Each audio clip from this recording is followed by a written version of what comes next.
အိန္ဒိယနိုင်ငံဥတ္တရပရိသပြည်နယ်ရဲ့ဘတ်စာကန်းလို့ခေါ်တဲ့မြို့ငယ်လေးတစ်မြို့မှာအစိုးရထက်တန်းကျောင်းတစ်ကျောင်းရှိပါတယ်က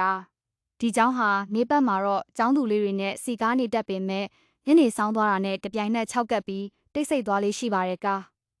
အဲ့ဒီကျောင်းကိုတန်ရှင်းရေးလုပ်ဖို့ညတိုင်းအမျိုးသမီးတစ်ယောက်လာလေးရှိပါတယ်ကဒီဖုန်းအစ်စ်လေးကတော့တကယ်ကိုအံ့ဩဖို့ကောင်းတာပဲဖအတန်ကလည်းအရန်ကောင်းတယ်ကတချင်းသားထောင်ရတာတကယ်ကိုအရသာရှိပါတယ်ကဒါပေမဲ့ခဏလောက်ပဲထပ်နားထောင်တော့မယ်ကမဟုတ်ရင်ဘက်ထရီကုန်သွားလိမ့်မယ်ကစီမာကသူမရဲ့ဖုန်းကိုအောက်မှာချလိုက်တဲ့အချိန်မှာပဲရုတ်တရက်တစ်ခုခုကိုကြားလိုက်ရပါတယ်ကဒါဘယ်သူလဲမသိဘူးခါအကြောင်းထဲမှာမိန်းကလေးတစ်ယောက်ရှိနေပြီးငိုနေတယ်လို့မျိုးစီမာခံစားလိုက်ရပါတယ်ကအဲ့ဒီငိုတန်ဟာတကားဘက်ကနေထွက်ပေါ်လာတာပါ